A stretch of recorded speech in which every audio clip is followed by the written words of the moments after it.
What we have here today is the 12-inch double bevel sliding compound miter saw with laser guide system sold by Harbor Freight, made by Chicago Electric.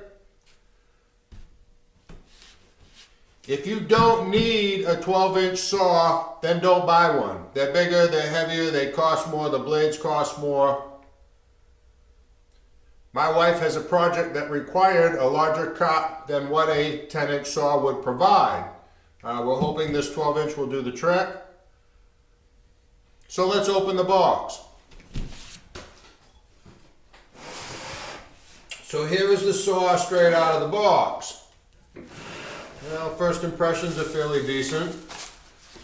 Let's see if we can get it released. When you receive your saw, it's going to be locked. Now the way to unlock it, you have one pin right here, you have a knob here, and the chances are it came with this loose so that it could tilt this way.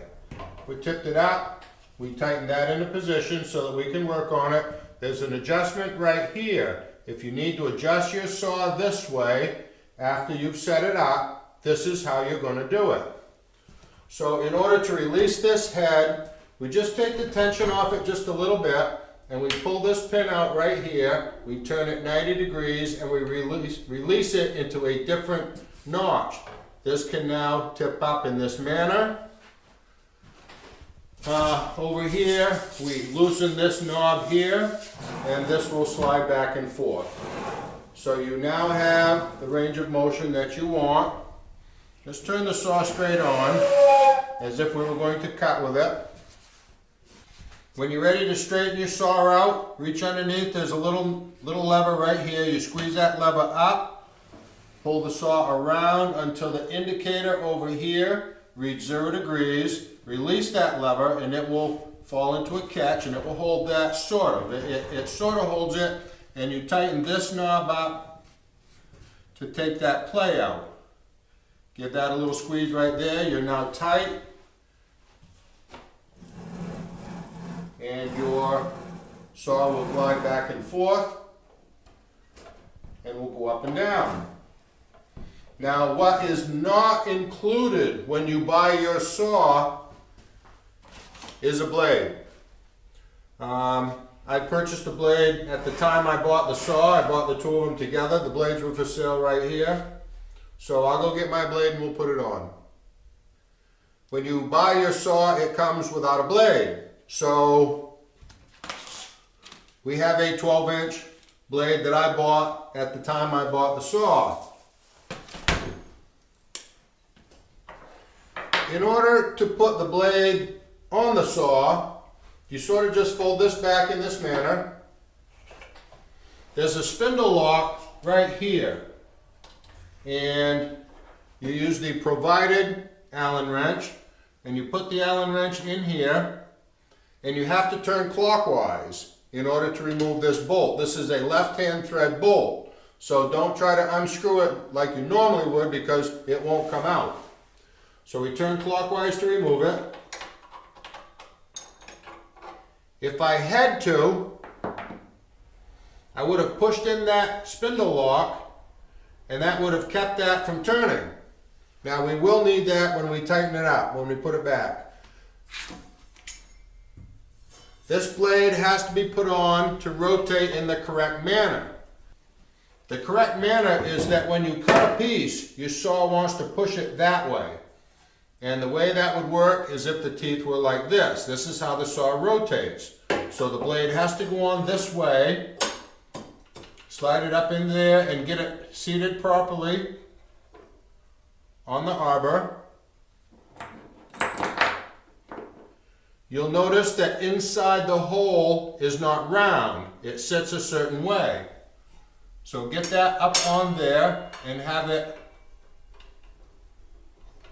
seat properly, just like that.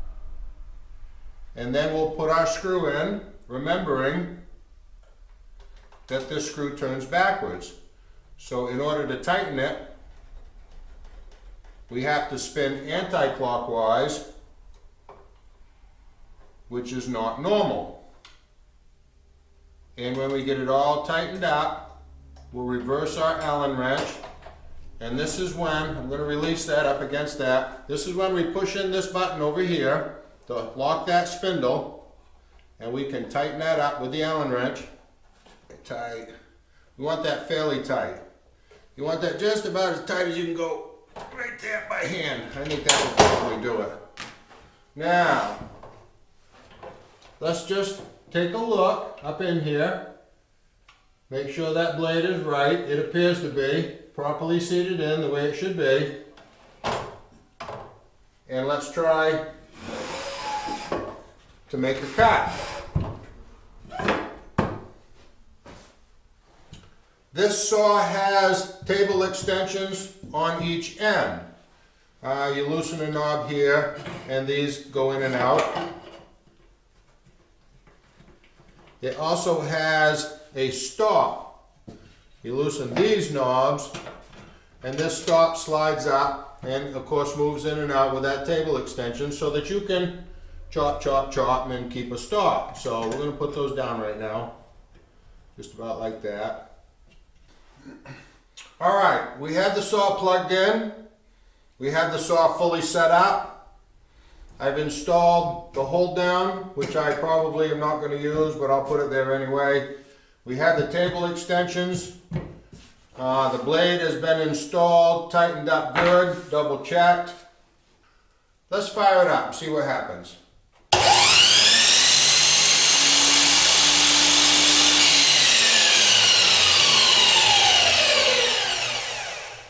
So far so good, nothing let go. Try a little cut.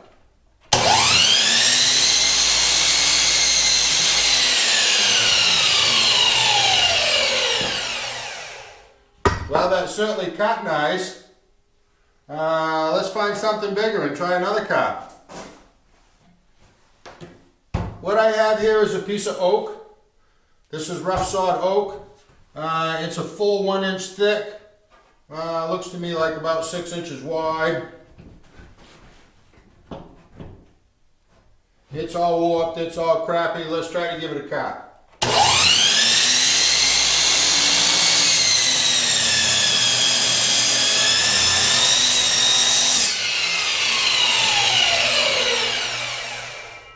So far, you're wondering, why haven't I been sliding? Well, so far I haven't needed. This is, of course, only my second cut. Right here, I failed to cut through. We're going to have to slide. In order to slide, we release this knob right here. All right, let's give it a cut and then cut it off.